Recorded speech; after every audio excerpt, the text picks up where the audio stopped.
வணக்கங்க. நான் புதுசா சாரீ பிஸ்னஸ் பண்ணலான்னு ஒரு ஐடியா பண்ணியிருக்கேன்.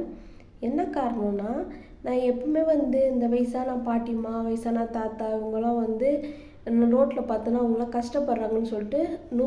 100 கொடுத்து அவங்கள வச்சுக்கோங்கம்மா வச்சுக்கோங்கம்மான்னு சொல்லி நான் கொடுப்பேன்.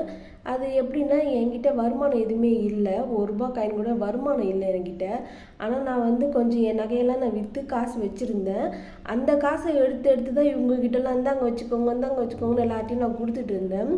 இப்போ என்ன அந்த மாதிரி நான் கொடுத்துட்டே இருக்கேன்னு என்ன நினைக்கிறேன்னா, நம்ம அசலை எடுத்து இவங்ககிட்ட கொடுக்குறோம். நம்ம ஒரு பிஸ்னஸ் பண்ணால் அதில் கொஞ்சம் லாபம் வரும்ல, அந்த லாபத்தையும் எடுத்து இவங்ககிட்டலாம் கொடுத்துடலாம், அசல் அப்படியே இருக்கும் அப்படின்னு நினச்சி நான் சரி நம்ம சாரீ பிஸ்னஸ் பண்ணலாம் அப்படின்னு நினச்சி தான் நானும் இது ஆரம்பிக்கிறேன். அவங்களுக்கு என்ன கண்டிப்பாக அவங்களுக்குலாம் நான் கொடுத்தே ஆகணும். அந்த சூழ்நிலை என்கிட்ட காசு இருக்குது, எப்படியோ நான் அவங்களுக்கு கொடுக்கணும் எண்ணம் எனக்கு இருக்குது. அது நிப்பாட்டவே முடியாது. என் பணத்தை எடுத்து நான் அவங்கள்ட்ட கொடுத்து தான் ஆகணும். அது வாழ்நாள் முழுக்க நான் கொடுப்பேன். இது இன்றைக்கி நேற்று நான் கொடுக்கவே இல்லை.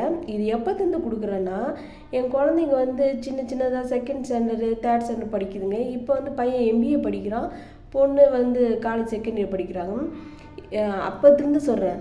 எப்போனா அப்போத்துலேருந்து இப்போ வரைக்குமே கொடுக்குறேன். அப்போ எப்படி கொடுப்பேன்னா, நம்ம ராயபுரத்தில் சென்ட் ஆனிஸ் ஸ்கூல் இருக்கும், பக்கத்துலேயே ஒரு மசூதி இருக்கும்.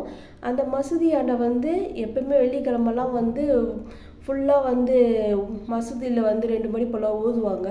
அப்போ ஃபுல்லாக இந்த இல்லாதவங்களாம் உட்காந்துருப்பாங்க. அங்கே நிறைய தொழுநோய் இருக்கவங்களாம் அவங்களாம் உட்காந்துருப்பாங்க. ராயபுரத்தை ஏரியாவில் ஃபுல்லாக எப்போவுமே நீங்கள் வேணால் பார்க்கலாம். வண்டியில் தள்ளிட்டு போவாங்க. இந்த கால் இல்லாமல் காலும் அந்த மாதிரி ஆகணவங்களும் உட்காந்துப்பாங்க. கை மட்டும் ஆகணவங்க, கால் கொஞ்சம் இருக்கிறவங்க தள்ளிட்டு போவாங்க. 2 பேருக்குமே அந்த மாதிரி இருக்கும். அங்கே நிறைய பேர் அந்த மாதிரி இருப்பாங்க. அவங்களாம் கூட உட்காந்துருப்பாங்க. அப்போ எல்லோரும் இந்த முஸ்லீம்காரவங்களாம் காசு கொடுத்துட்டு போவாங்க. அப்போ நானும் என்ன பண்ணுவேன்னா, போகும்போதெல்லாம் அவங்களுக்கெல்லாம் ரூ. 10 தாள். அப்போ ஒரு 17 வருஷத்துக்கு முன்னாடி என்கிட்ட நான் ரூ. 10 தாளாக கொடுத்துக்கிட்டே இருப்பேன். அப்போ ரூ. 10 தாள்னா கூட அப்பயே யாருமே ஒரு எட்டனா ரூ. 1 போடுறதுக்கே யோசிப்பாங்க, கொடுக்க மாட்டாங்க. ஆனால் அப்பயே நான் லைனாக அதுவும் ரூ. 10 தாளாக கொடுத்துட்டு வருவேன். அப்போ கூட நான் எங்கள் ஹஸ்பண்ட்கிட்டேருந்து நான் வாங்கி காசு நான் கொடுத்ததே இல்லை. என்றைக்குமே கொடுக்க மாட்டேன் அவர்கிட்டருந்து. எப்போயாவது ஒரு நாள் அவர் கொடுப்பாரு. கொடுத்தாலும் ரூ. 1 2 கொடுக்குறதே பெரிய விஷயம்.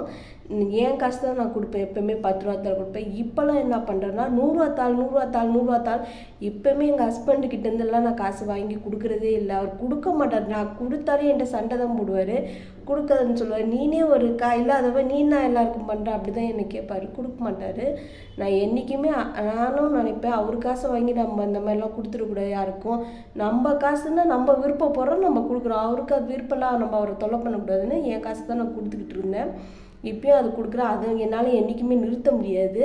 அதனால சரி இந்த மாதிரி சாரீ பிஸ்னஸ் பண்ணிட்டு இதில் வர லாபத்தை எடுத்து அப்படியே அந்த இல்லாதவங்களுக்கெல்லாம் கொடுத்துருவோம். நம்ம அசல் நம்மகிட்ட இருக்கும், லாபத்தை இவங்களுக்கெல்லாம் கொடுத்துடலாம் அப்படின்ற ஒரு ஐடியாவில் நான் பண்ணலான்னு நினைக்கிறேன். இப்போ பண்ண ஆரம்பிக்க போகிறேன். சாரீலாம் வாங்க போகிறேன். வாங்கி இந்த மாதிரி இல்லாதவங்களுக்கு நான் காசு கொடுக்கணும்னு எனக்கு எண்ணம். அதை கொடுக்கலான்னு நினைக்கிறேன். அதனால் நான் சாரீ பிஸ்னஸ் பண்ண போகிறேன். நன்றி. ஜெய்ஹிந்த்.